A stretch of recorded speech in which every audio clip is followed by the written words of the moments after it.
Carl Jung documented something absolutely chilling about empaths: the moment they stop explaining themselves. This transformation is so terrifying that Jung called it the silent protocol, because when an empath finally goes quiet, they are not giving up. They are done being your emotional translator. Here is the secret mechanism Jung discovered, the one that turns the kindest people into weapons waiting to be forged. And you need to understand this before it is too late. Jung's clinic in Zurich became a sanctuary for broken empaths. Patient after patient arrived carrying invisible wounds. They showed up apologizing for taking up space. They blamed themselves for every failed relationship. They made excuses for abusive parents, cheating spouses, manipulative friends. These were not random victims walking through his door. Jung noticed they shared identical characteristics. They spoke in qualifiers and apologies. They minimized their own pain while explaining away other people's cruelty. They carried guilt that did not belong to them. They had become professional excuse makers for toxic behavior. Jung noticed something disturbing about these patients. They were not just victims of emotional abuse. They were walking databases of human psychology. Every empath who walked through his door had been unconsciously documenting behavior patterns for years. They knew exactly which words triggered their mother's rage. They had mapped their father's drinking schedule down to the hour. They could predict their partner's mood shifts before a single word was spoken. They had catalogued vulnerabilities with surgical precision. One patient could describe her husband's manipulation tactics in such detail that Jung felt like he was reading a clinical psychology textbook. Another could predict family dynamics 3 moves ahead like a chess grandmaster. They were not guessing. They were reading patterns most people could not see. Jung realized he was not treating damaged minds. He was sitting across from psychological geniuses in hiding. These empaths possessed what he called differentiated perception, the ability to process emotional information faster and more accurately than 99% of the population. Their brains worked like advanced pattern recognition software.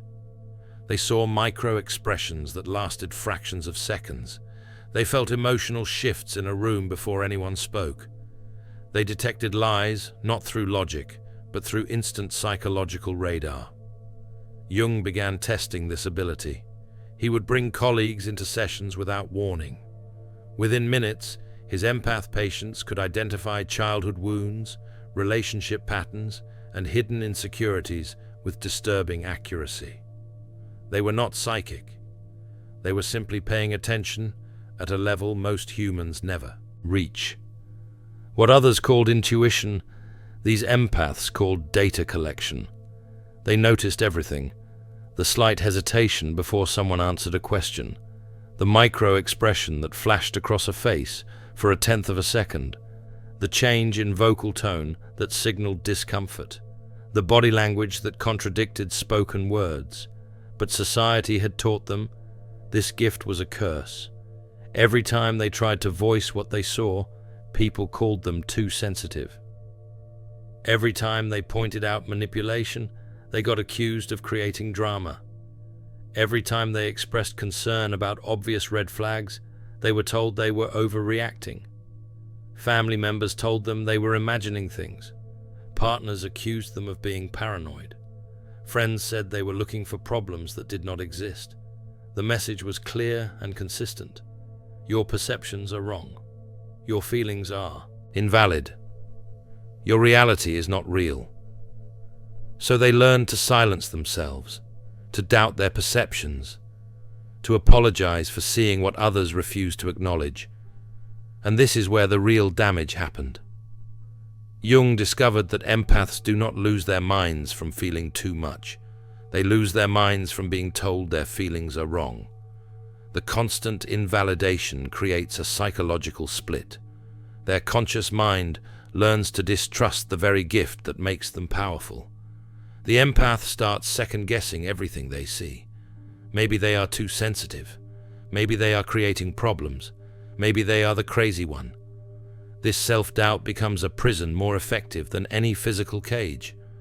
But here is what Jung found absolutely terrifying. That gift never disappears. It just goes underground. The empath keeps collecting data, keeps mapping patterns, keeps cataloging every betrayal, every manipulation, every lie. They just stop talking about it. Jung called this the victim stage. The empath becomes an emotional shock absorber for every toxic system they enter. They take on their family's dysfunction. They carry their partner's emotional baggage. They excuse behavior that would make other people run. They become the family therapist without a license, the relationship counselor who never gets counseled, the emotional janitor cleaning up everyone else's mess. And they do it all while apologizing for not doing enough. And the whole time, their unconscious mind is building something, a complete psychological profile of everyone who ever hurt them. Jung found that empaths in his practice could describe their abusers with accuracy that shocked him. They knew every trigger point, every insecurity, every fear, every weakness. One patient had unconsciously memorized her narcissistic mother's entire playbook, every guilt trip, every manipulation tactic, every emotional weapon. She could predict her mother's responses with such precision. Empaths aren't broken, they're alchemists in progress. The Alchemist's Path gives you drills, Jung-based boundaries, and 3 exclusive chapter videos to turn overwhelm into clarity. By Surreal Mind, 236-page downloadable ebook, in stock. Begin now at thesurrealmind.com. That Jung started calling it the empath's invisible archive. They had never used this knowledge, not once. They had weaponized their intelligence only for understanding, never for destruction, until something pushed them past their breaking point. Jung identified a consistent trigger across his empath cases. The transformation always began with betrayal, not small disappointments or minor conflicts. Deep betrayal from someone the empath had completely trusted and protected. A partner's infidelity after years of devotion. A parent's cruelty after decades of excuses. A friend's backstabbing after endless support. The specific event varied, but the psychological mechanism stayed identical. The empath would discover undeniable evidence of betrayal. And in that moment, something catastrophic happened in their mind. All those years of collected data suddenly crystallized into perfect clarity. Every warning sign they had ignored came rushing back. Every red flag they had explained away became impossible to deny. Jung documented this moment with clinical precision. He called it the collapse of the empathic defense system. For years, the empath had been using their intelligence to protect their abuser, finding reasons, making excuses, reframing cruelty as misunderstanding. But betrayal creates a crack in that defense system, and once that crack appears, the entire structure collapses. Suddenly, the empath sees everything they had been refusing to see. The lies they had believed, the manipulation they had excused, the patterns they had ignored. The true pain was not the betrayal itself. It was the realization that they had seen it coming all along. They had known. Their gift had been screaming warnings for months or years, and they had silenced it to keep the peace. One of Jung's patients described it as waking up from a nightmare, only to realize the nightmare was real life. Another said it felt like someone had turned on the lights in a dark room, and she could finally see all the monsters she had been sharing space with. Jung called this the clarity event, the moment when the empath's pattern recognition finally overwhelmed their need to believe the best in people. And this is where everything changed. Most people expected empaths to cry, to scream, to fall apart emotionally. Their abusers certainly expected that. They were prepared for tears and emotional chaos. They had contingency plans for guilt trips and manipulation. What happened instead terrified everyone involved. The empaths became unnaturally calm, Jung described it as the moment the victim realizes they have been playing chess while everyone else thought it was checkers. The emotional chaos everyone expected never came. Instead, there was an eerie stillness, a calculated quiet that made abusers more nervous than any outburst could have. Because for the first time, the empath was not reacting. They were observing, planning, deciding. Jung noted that this calmness was not numbness, it was focus. The empath's mind had finally stopped fighting itself. The conscious mind and the unconscious mind aligned for the first time. All that collected data was now accessible. All those observed patterns could finally be acknowledged. All that suppressed intelligence was free to operate. The empath did not attack, did not rage, did not seek revenge. They simply began to speak truth, with clinical precision, like a surgeon identifying each diseased organ before removing it. They revealed everything they had observed, catalogued, and silently endured.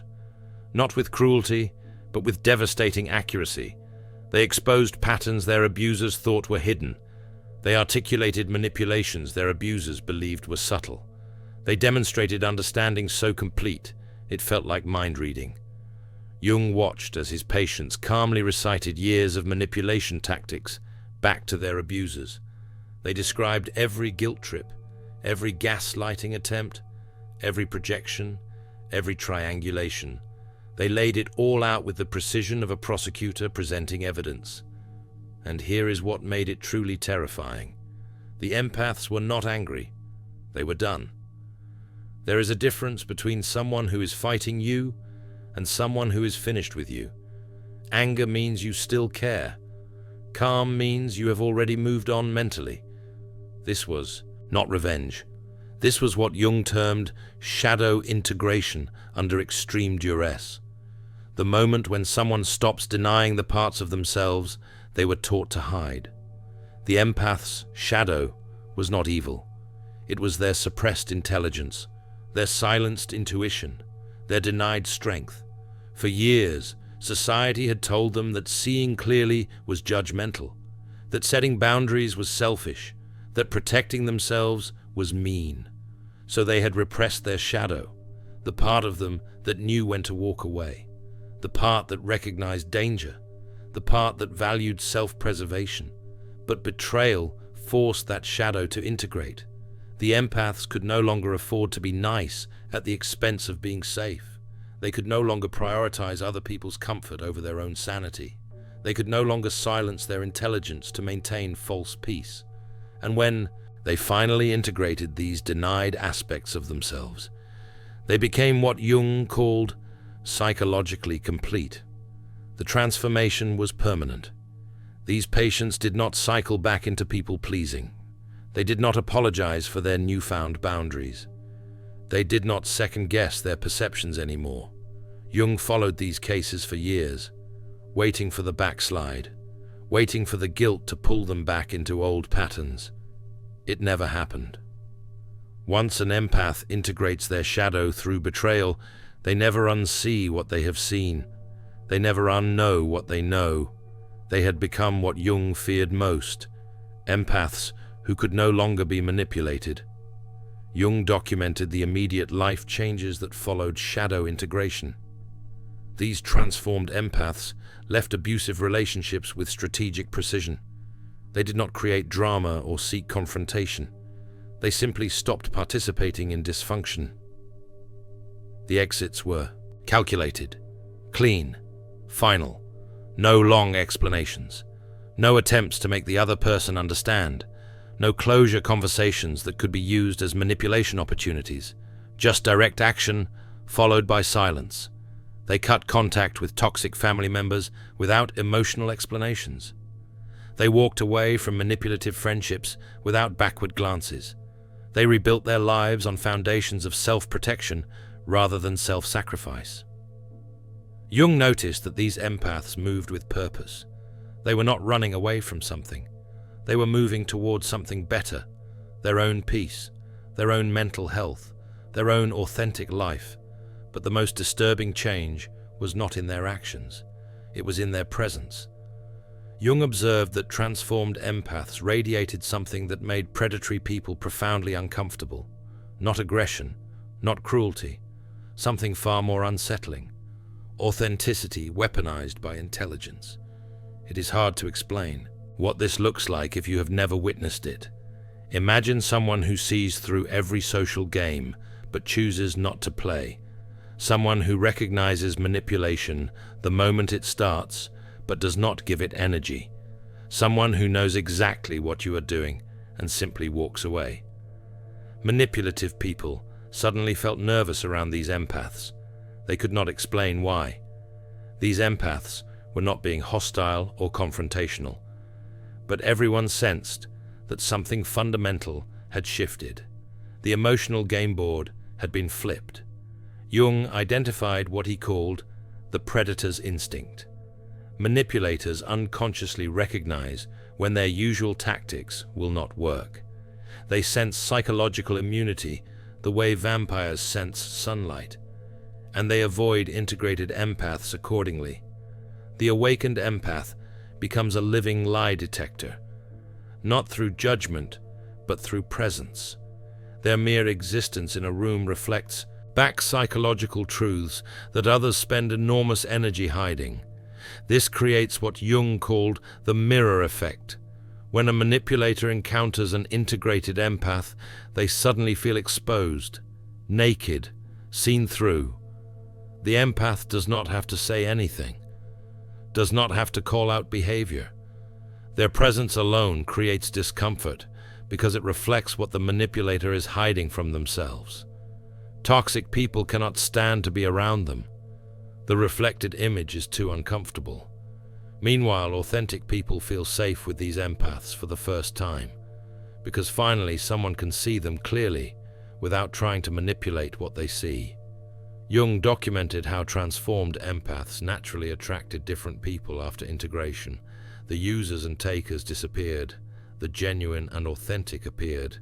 It was like they had changed their energetic frequency and could only connect with others on that same level. Jung spent years following these transformed patients. What he discovered kept him awake at night. These individuals had not become less empathetic. They had become perfectly strategic. They understood human psychology at a level that made them nearly omnipotent in social situations. They could read a room in seconds. They could identify power dynamics instantly. They could predict how conversations would unfold before they happened. They could see through facades that fooled everyone else. They could manipulate others as easily as they had once been manipulated. They saw emotional vulnerabilities instantly. They recognized psychological patterns before people finished sentences. They possessed the capacity to destroy anyone who would ever hurt them. One patient told Jung she could take down her narcissistic mother with 3 sentences. She knew exactly which truths would shatter her mother's false image. She had the ammunition. She had the intelligence. She had the understanding. Here is what truly terrified Jung. These transformed empaths chose not to use this power destructively. They could have ruined every person who had abused them. They had the knowledge. They had the intelligence. They had the strategic understanding. Instead, they simply removed toxic people from their lives and moved on. They did not seek revenge. They sought peace. Jung realized he had witnessed something beautiful and terrible, the weaponization of compassion itself. These empaths had become selectively compassionate. They no longer gave their gifts to everyone. They protected their energy like the precious resource it was. They offered their empathy only to those who had earned it through reciprocal respect. Jung wrote in his private notes that watching these transformations was like watching someone discover they had superpowers they did not know existed, and then watching them choose to use those powers for protection rather than destruction. These individuals had become what every manipulator fears most. Someone who can see through them completely, but no longer needs anything from them. The integrated empath. Someone with both the sensitivity to feel everything and the wisdom to choose what deserves their energy. Jung documented how these empath transformations created ripple effects through entire social systems. Family dynamics that had functioned for decades suddenly collapsed, not because the empaths destroyed them, but because the empaths stopped enabling dysfunction. The families had been built on a foundation of the empath's sacrifice. The empath absorbed the anger. The empath smoothed over conflicts.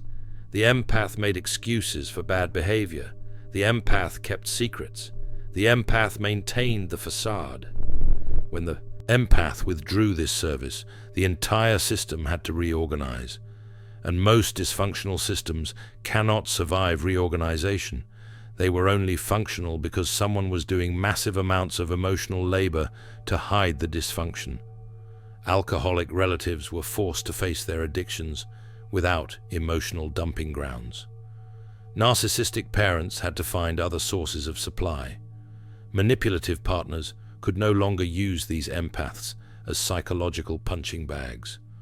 Jung observed that the families would often turn on the empath at this stage, call them selfish, accuse them of abandoning the family, guilt-trip them about loyalty. But the integrated empath no longer responded to these tactics. They had immunity. The awakened empath's transformation forced everyone around them to evolve or reveal their true nature. This is where Jung's research became truly fascinating. He documented two distinct patterns in how people responded. Healthy people in their lives grew stronger from their example.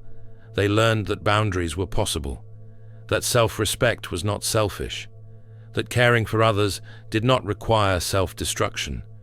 These people would approach the transformed empath with curiosity. How did you do it? How did you finally break free? How do you stay strong against the guilt? They wanted to learn. They wanted to grow. They recognized the transformation as positive. Toxic people exposed themselves through desperate attempts to pull these empaths back into old patterns. They tried guilt. They tried anger. They tried playing victim. And when nothing worked, they finally showed who they really were. People who valued the empath's service more than the empath's well-being. Jung noticed that toxic people would go through a predictable cycle. First, they would try love bombing, being extra nice to pull the empath back. When that failed, they would try guilt, reminding the empath of everything they owed. When that failed, they would try anger, attacking the empath for changing. When that failed, they would try smear campaigns, telling everyone else the empath was the problem. The integrated empath watched all of this with clarity. They could see the manipulation cycles playing out exactly as they had predicted, and they did not engage, did not defend, did not explain. They simply maintained their boundaries and let toxic people expose themselves. Jung observed something he called the empath's mirror effect, taken to its logical conclusion. These transformed individuals did not have to actively confront anyone's dysfunction anymore. Their mere presence reflected issues back with uncomfortable clarity. Family members who had hidden behind the empath's emotional labor suddenly had to confront their own behavior. Couples who had used the empath as a buffer had to actually communicate with each other. Groups that had scapegoated the empath had to find a new target or address their actual problems. This is the peak of the transformation. The moment when the empath realizes their evolution is complete. They are no longer victims learning to set boundaries. They are forces of nature who have integrated every lesson. The empaths at this stage described feeling an unusual sense of power, not power over others, power over themselves. They finally controlled their own energy, their own time, their own emotional resources. Nobody could guilt them into giving more than they chose to give. Jung wrote that the awakened empath becomes a catalyst for truth. Their presence forces everyone to make a choice. Grow or leave. Evolve or reveal. Be authentic or be gone. There is no middle ground with someone who sees everything clearly. The kindest person you ever met has become someone you cannot afford to cross. Not because they will attack you, but because they will simply remove you from their life with surgical precision. And unlike before, there will be no second chances, no explanations, no opportunity to manipulate your way back in. Jung's research revealed something profound about the empath's journey. The transformation was not from sensitivity to numbness, not from kindness to cruelty, not from weakness to aggression. It was from unconscious absorption to conscious choice. The awakened empath still feels everything, still sees everything, still processes emotional information with supernatural precision. But now they choose what gets their energy. They choose who deserves their gifts. This distinction is critical. Many people confuse the integrated empath with someone who has become cold or shut down. Nothing could be further from the truth. The empath has not lost their abilities. They have gained control over them. Before integration, the empath was like a sponge that absorbed everything automatically. They had no filter, no protection, no choice. They soaked up everyone's emotions, whether they wanted to or not. It was exhausting, overwhelming, unsustainable. After integration, the empath becomes like a faucet. They can turn the flow on and off at will. They can direct their empathy where they choose. They can protect themselves when needed. They have agency over their own gift. Jung called this love with boundaries, the ability to care deeply about someone while protecting yourself absolutely, the capacity to offer compassion without accepting dysfunction, the strength to help others without sacrificing yourself. He spent years trying to articulate this concept because most people struggle to understand it. They think boundaries mean walls.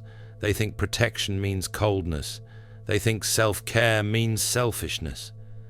But the integrated empath proves otherwise. They demonstrate that you can be incredibly warm to the right people while being completely unavailable to the wrong ones. That you can offer deep empathy to those who reciprocate while feeling nothing for those who exploit. These transformed empaths became living proof that you do not have to become cold to protect yourself from manipulation. You do not have to shut down your gifts to avoid being exploited. You simply have to stop apologizing for seeing clearly. Jung believed this transformation represented humanity's next evolutionary step.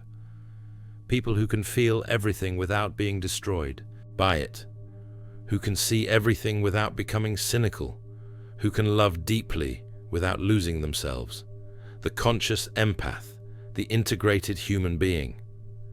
He wrote extensively about what he called the conscious minority, these individuals who had done the psychological work to integrate their shadows, who had faced their pain and emerged stronger, who had learned to trust their perceptions over social conditioning. Jung believed these people were essential for cultural evolution. They served as examples of what human consciousness could become, living demonstrations that you could be both sensitive and strong, both compassionate and boundaried, both loving and self-protective. His research proved that empaths are not naturally victims. They are naturally powerful. Their sensitivity is not their weakness. It is their weapon. Society just teaches them to suppress that power in the name of being acceptable, being polite, being easy to manage. The social conditioning starts early. Be nice, share everything, put others first, do not make waves, do not be difficult, do not trust your gut if it makes others uncomfortable, smile even when you are hurting, apologize even when you did nothing wrong. Empaths absorb this conditioning more deeply than others because they feel the social pressure more intensely. They sense disapproval before it is spoken.